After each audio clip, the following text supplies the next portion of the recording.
السلام علیکم۔ مفتی طارق مسعود جب بیوی کی فرمائش پر بریڈ لانا بھول گئے، سنیے انہی کی زبانی۔ لیکن کام خاندانی کیا کہ 4 عورتوں کو اس نے برائی سے بولو نا بچا لیا۔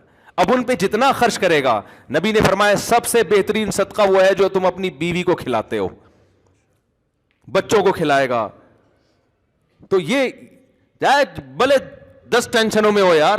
امام احمد بن حنبل کہتے ہیں وہ آدمی جو نکاح نہیں کرتا، بچے نہیں ہیں، اور اللہ اللہ کر رہا ہے بیٹھ کے سکون قلب کے ساتھ، 2 رکعت کی نیت مانتا ہے، انتہائی خشوع و خضوع۔ امام احمد بن حنبل کے الفاظ کو میں اپنے الفاظ میں بیان کر رہا ہوں کیونکہ ٹینشن ہی نہیں ہے، تو سکون سے 2 رکعت پڑھ کے رو رو کے دعائیں مانگ رہا ہے۔ ایک یہ ہے کوئی بیوی نہیں کوئی بچے نہیں، دوسرا وہ ہے جس کے بیوی بچے ہیں۔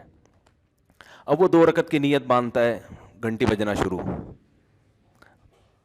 سائلنٹ پہ کیا تو وائبریشن، یعنی بیل بند کر دی تو وائبریشن پہ، خشوع و خضوع رہے گا۔ 2 رکعت کے بعد سلام پھیر کے دیکھا تو میسج آیا ہے بیگم کا، شادیاں کر لی ہیں، گھر کا کوئی خیال نہیں ہے، اگر یہ نمازیں ہی پڑھنی تھیں تو ہمیں نہیں لے کر آتے۔ آج مجھے گھر والوں نے ڈبل روٹی کے لیے بھیجا، اپنا واقعہ بتانے میں کوئی حرج نہیں ہے، حقیقت اپنا واقعہ یہ میرے بھائی گواہیں، یہ دوست ہیں یہ گواہیں۔ گھر والوں نے کہا بھائی بریڈ چاہیے، اور مسجد کا جو میرا خادم ہے بیچارہ خدمت کرتا ہے شمس، اس کو بول دیں کہ وہ لے آئے۔ میں باہر نکلا بھول گیا، پھر میں گھر گیا، گھر والوں نے کہا آپ کو ڈبل روٹی لینے کے لیے بھیجا، میں نے کہا بالکل ذہن سے نکل گیا۔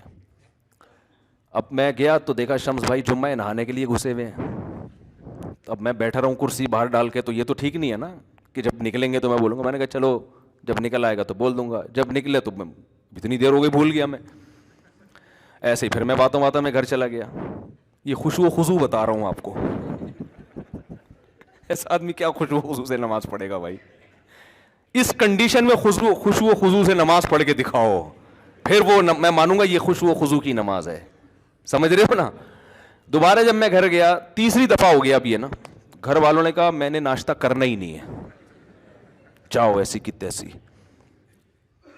میں ایک دم اس میں آیا نا، میں نے کہا یہ تو یار میرے ساتھ بھی ایسا ہوتا تو ہمارے بھی، جب میں آیا چوتھی دفعہ نیچے آیا، جیسے ہی نیچے آیا تو یہ آپ کہاں سے تشریف لائے ہیں؟ ثوابی سے یہ بھائی آئے ہیں، ارے مفتی صاحب، وہاں سے ایک صاحب، ارے وہ جب آئے نا قریب میں بھول گیا۔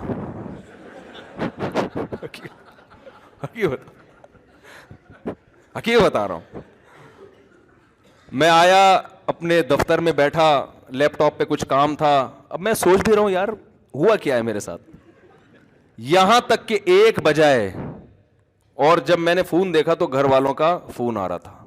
بس جو میری کنڈیشن ہے وہ ان کو پتہ ہے۔ میں نے کہا میں تو فون اٹھانے کا میرے اندر حوصلہ نہیں ہے۔ میں نے کہا آپ ڈبل روٹی لے جاؤ، گھر کے دروازے پر رکھ کر دھاڑ دھاڑ دھاڑ دروازہ بجا دو، اور میں نے یہ سوچا کہ اب ٹوپی کے علاوہ میرے پاس کوئی کام ہے نہیں، اب ٹوپی کیا کرائیں گے، یہ مجبوری ہے بھائی، اب میں صاف صاف تھوڑی بھیج سکتا ہوں بھول گیا، بھائی ایسے کیسے بھول گیا یار؟ حالانکہ ہمارے گھر کا ایک سیٹ اپ بنا ہوا ہے، مہینے کا راشن آتا ہے، وہ سب سیٹ اپ بنا ہوا ہے، کبھی کبھار اس کی ترتیب ہٹتی ہے تو پھر ایڈجسٹ کرنا مشکل۔ گاڑی کا ایک ٹائر اگر زیادہ گھس جائے تو الائنمنٹ آؤٹ، اب الائنمنٹ صحیح کریں گے تو پھر وہ خراب ہو جائے گی، ٹائر نیا ڈالیں گے تو وہ پرانے والے زیادہ گھسے ہوئے، یہ والا تو وہ ادھر سے، اب وہ ایڈجسٹ کرنے میں جب ترتیب آؤٹ ہوتی ہے نا، تو میں نے کہا بھائی میرے اندر تو اب ہمت نہیں ہے، میں جاؤں گا خام خواہ، میں گھر میں الٹی سیدھی باتیں ہوں گی، جمعے کا ٹائم ہو رہا ہے، میں غصے میں یہاں کے بیٹھوں گا تو یہاں بھی وہ ڈبل روٹی کی باتیں شروع ہو جائیں گی پھر، تو اب آپ ایسا کرو دروازہ بجاؤ اور پتلی گلی سے نکل آؤ، میں جب گھر جاؤں گا تو میں بولوں گا کب سے رکھی ہوئی ہے بریڈ گیٹ پر،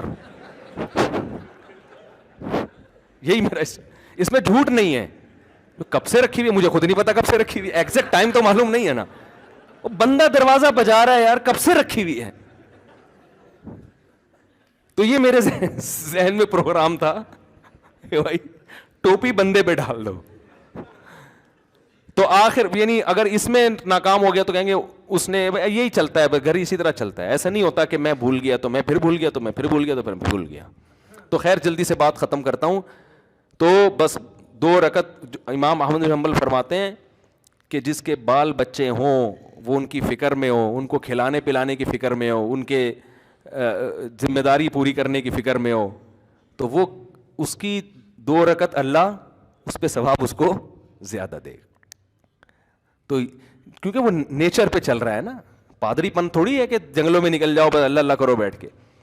تو اصل جو قرآن کے احکام ہے نا, جس میں وراثت کا حکم ہے, سود سے بچنے کا حکم ہے, بہنوں کو وراثت دینا, کسی کا مال ناحق نہ کھانا, جو کام آپ کے ذمے لگا ہے وہ دیانت داری سے ادا کریں.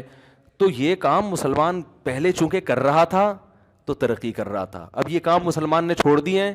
اور اگر ہم جنت جہنم کو بیچ سے نکال دیں گے نا میرے بھائی, تو مسئلہ یہ ہوگا کہ یہ جتنے ہیں نا اس سے ہی جائیں گے. یہ ایسا نہیں ہو کہ چاند پہ پہنچنا شروع کر دیں گے, کیونکہ ہمارے لبرل لوگوں کے ہاتھ میں ہمارا تعلیمی نظام ہے جو مذہب پہ چلتے ہی نہیں ہے. تو دیکھو تعلیمی نظام کا کیا بیڑا غرق کیا ہوا ہے انہوں نے.